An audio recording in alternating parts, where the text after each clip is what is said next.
Ti kažeš, ja želim otići približno u Pariz. Ti ne znaš sad, da te ja sad kažem, za 238 km doćeš na križanje. Kuda moraš krenuti? Lijevo, desno ili ravno? Ti nemaš pojma. Koji 238 km? Gdje je to?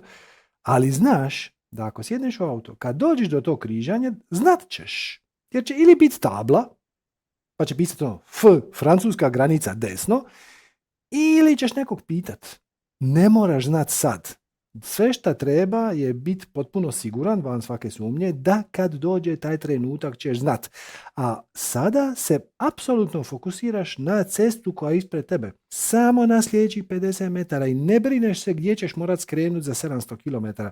Jer kad dođeš do prvog sljedećeg križanja, znat ćeš koji ti je put. Možda će ti reći Google Maps, možda će ti reći navigacija u autu, možda će ti reći neki seljak sa strane, možda ćeš vidjeti tablu. Ne moraš se oko toga brinuti. Sve što treba je u svakom trenutku slušati svoje srce. Od svih stvari nad kojima možeš poduzeti akciju, poduzmi akciju nad onom koja ti ima najviše smisla. Ili, kako mi to kažemo, pričinjava najveće veselje, radost, potiče, znatiželju, kreativnost, inspiraciju, koja tebi ima najviše smisla.